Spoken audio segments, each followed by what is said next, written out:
دوستوں ہم سفر کی اس قسط میں ہم آپ کو بتانے جا رہے ہیں کہ وہ اور ارسل دو بہنیں اور بھائی ہیں۔ ابو اس کے پیدا ہونے سے پہلے ہی انتقال کر چکے تھے۔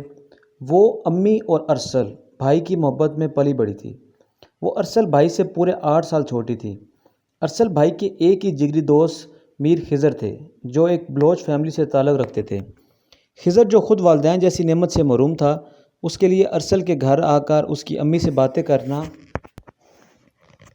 اس کو سکون ملتا تھا۔ خضر کی صرف 2 ہی شادی شدہ بہنیں تھیں جو شادی کے کر کے ایران میں سیٹل ہو گئی تھی۔ خضر خود پڑھائی کی غرض سے کراچی میں رہائش پذیر تھا اور وہ ارسل ساتھ MBA کر رہی تھی۔ MBA کے دوران ہی اچانک ایک دن امی معمول بخار میں انہیں تنہا چھوڑ گئی۔ یہ سانحہ ارسل اور سودا کے لیے بڑا ہی دھچکے والا تھا۔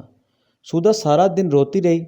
ارسل خود بھی بری طرح سے ٹوٹ چکا تھا، مگر اس نے اس دوران سودا کو سنبھالا، اسے پیار محبت سے بہلایا۔ وہ جو ہر وقت شرارتیں کیا کرتی تھی، امی کے جانے کے بعد وہ سب کچھ بھول گئی تھی۔ خضر دکھ سے اس چھوٹی لڑکی کو دیکھتا جو کبھی سوال کر کے اسے زچ کر دیا کرتی تھی، مگر اب پیروں ایک جگہ بیٹھ کر آنسو بہاتی ہے۔ امی کی وفات کے 4 مہینے بعد ارسل کو ایک دوست کے توسط سے امریکہ میں بہت اچھی جاب مل گئی تھی۔ کچھ عرصے پہلے وہ خود بھی اس تگ و دو میں تھا، مگر اب وہ اپنی بہن کو اکیلے چھوڑ کر نہیں جانا چاہتا تھا۔ سب دوستوں نے اسے سمجھایا کہ اتنی زبردست جاب کو مت چھوڑو، مگر وہ سودا کے لیے پریشان ہو گیا تھا۔ رشتے وار کوئی تھے نہ کہ کوئی دوسرے ملکوں میں تھے۔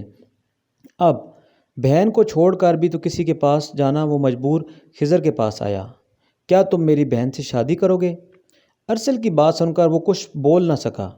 ارسل کیا کہہ رہے ہو یار، سودا بہت چھوٹی ہے، یہ اس کے لیے ناانصافی ہے۔ اس نے سنجیدگی سے ارسل کو باور کرایا، کوئی ناانصافی نہیں ہے، میں تمہاری فیلنگز بھی سمجھ سکتا ہوں، مگر اس وقت میں مجبور ہوں، سمجھ میں نہیں آ رہا کہ کیا کروں۔ ارسل سخت پریشان تھا۔ خضر نے اپنے دل میں اس کے دکھ کو شدت سے محسوس کیا۔